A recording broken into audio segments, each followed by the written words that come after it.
Hello hi everyone, नमस्कार दोस्तों।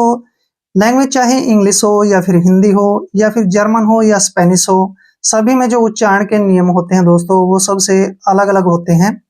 तो यहाँ पर जो है आज का जो हमारा टॉपिक है वो है ई के उच्चारण नियम सीखे। तो यहाँ पर जैसे दो वर्ड दिए हैं SET, इसको हम अक्सर पढ़ते हैं सेट।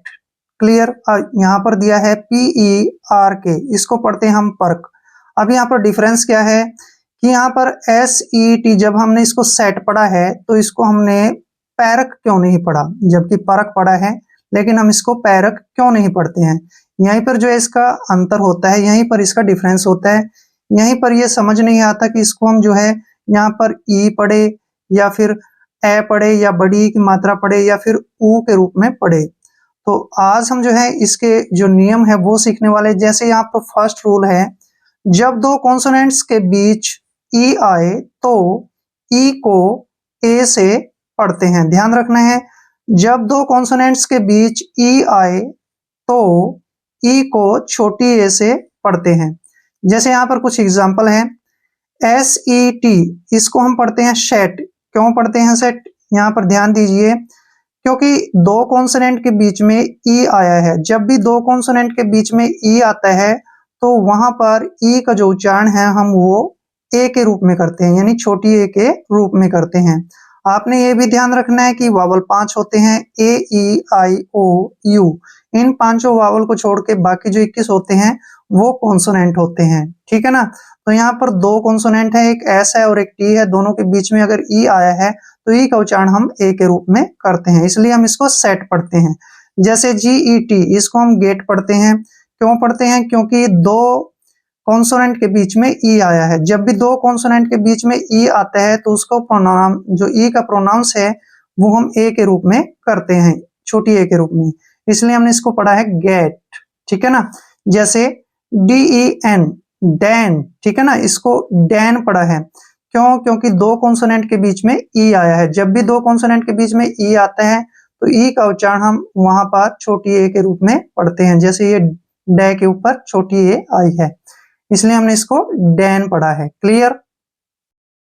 अब यहाँ पर देखिए, यहाँ पे लिखा है LET, इसको हम लेट पढ़ते हैं, लेट, क्योंकि दो कॉन्सोनेंट के बीच में ई आया है। जब भी दो कॉन्सोनेंट के बीच में ई आता है तो वहां पर ई को हम जो है ए प्रोनाउंस करते हैं, ए की मात्रा के रूप में, इसलिए हम इसको लेट पढ़ेंगे। जैसे PET, पेट। ठीक है ना, ए की मात्रा आई है, पेट। अब दोनों कॉन्सोनेंट के बीच में ई आया है यहाँ पर भी।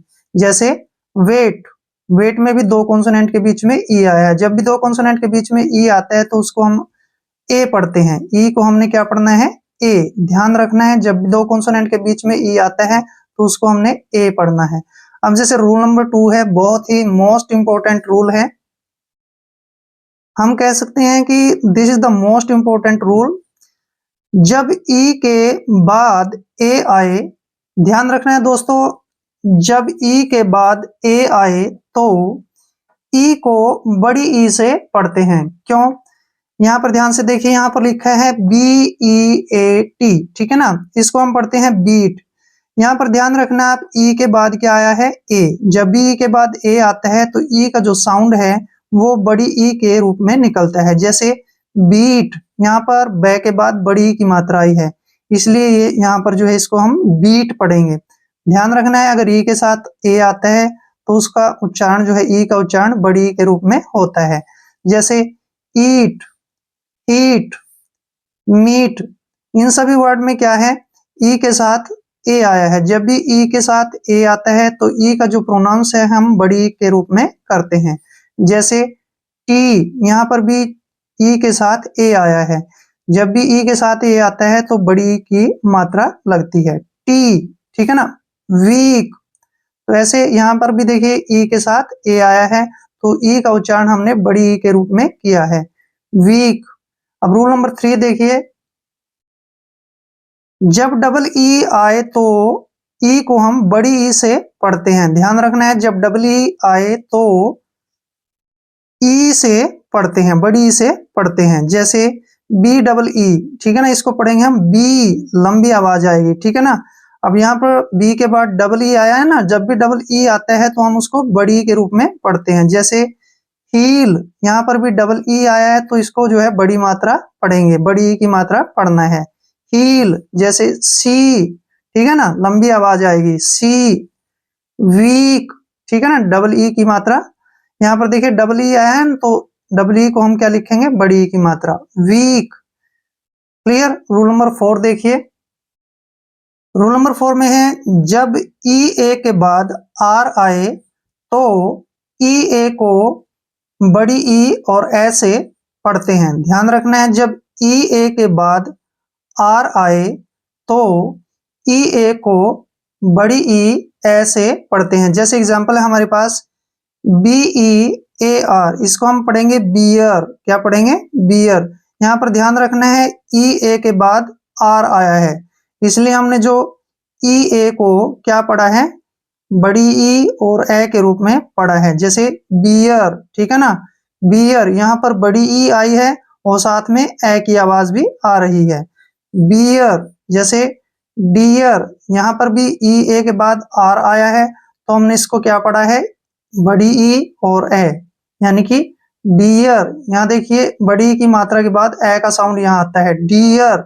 ऐसे ईयर, ईयर में भी ई ए के साथ आर आया है, इसको इसलिए हमने ईयर पढ़ा है। जैसे फियर, ईयर, ईयर, इन सभी में एक चीज कॉमन है कि ई ए के बाद आर आया है। जब भी ई ए के बाद आर आता है तो हम उसको ई को जो है क्या पढ़ते हैं, बड़ी ई और ए के रूप में पढ़ते हैं। Clear.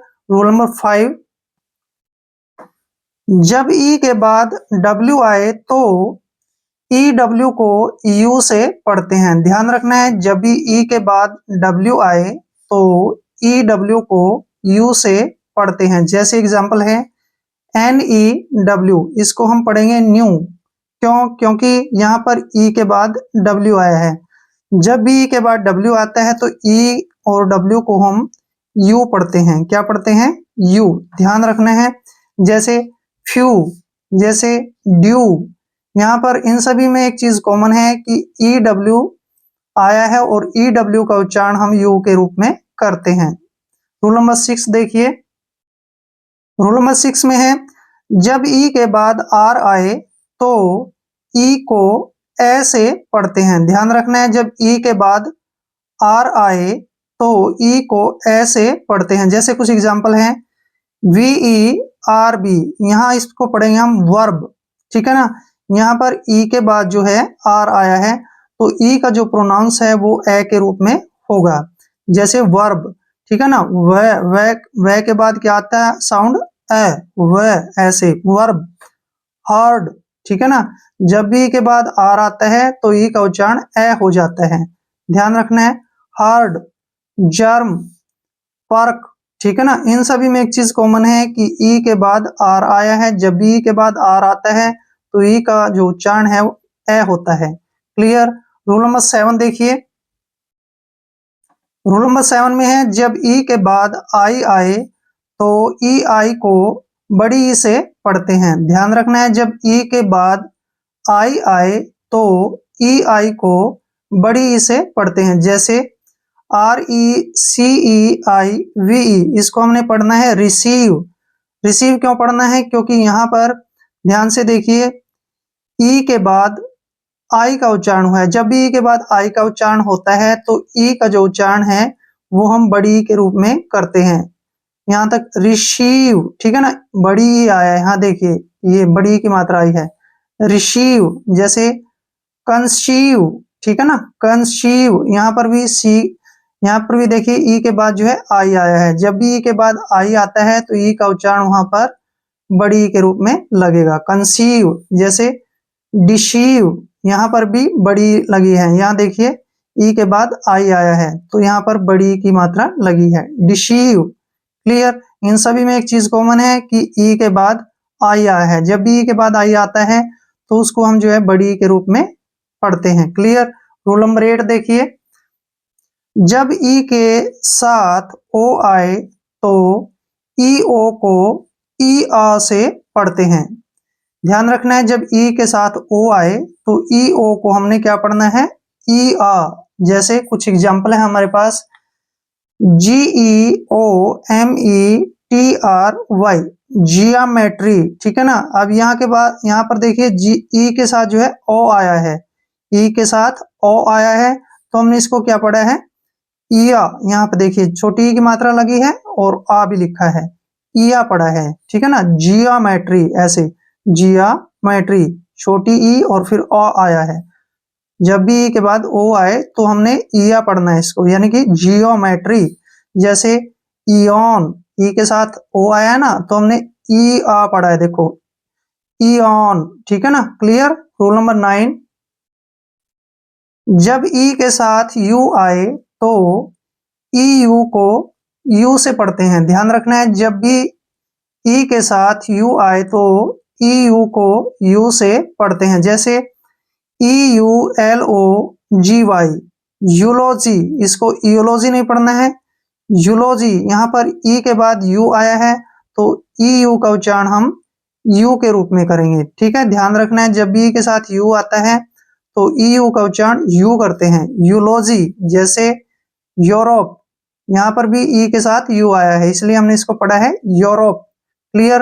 Rule number 10 and last, जब किसी वर्ड के लास्ट में ई आए तो ई साइलेंट रहता है। ध्यान रखना है, जब किसी वर्ड के लास्ट में ई आए तो ई वहां पर साइलेंट रहता है, मतलब ई का उच्चारण वहां नहीं करते। जैसे फेस, हमने इसको फेस ही तो नहीं पढ़ा है ना, फेस, फेस ही नहीं पढ़ना है, फेस, यहाँ पर ई का उच्चारण कट जाएगा, फेस। लेस, यहाँ पर भी ई का उच्चारण कट जाएगा, लेस। जैसे बाइक, बाइक में भी ई का उच्चारण कट जाएगा, इसको हम पढ़ेंगे बाइक। जैसे राइस। ठीक है। इन सभी वर्ड में एक चीज कॉमन है कि लास्ट में ई आया है, जब भी लास्ट में ई आता है तो ई का प्रोनाउंस नहीं करते हैं। आई होप वीडियो आपके लिए काफी हेल्पफुल रहेगा। अगर आप चैनल पे नए हैं तो चैनल को सब्सक्राइब कर लें। मिलते हैं नेक्स्ट वीडियो में। जय हिंद, जय भारत।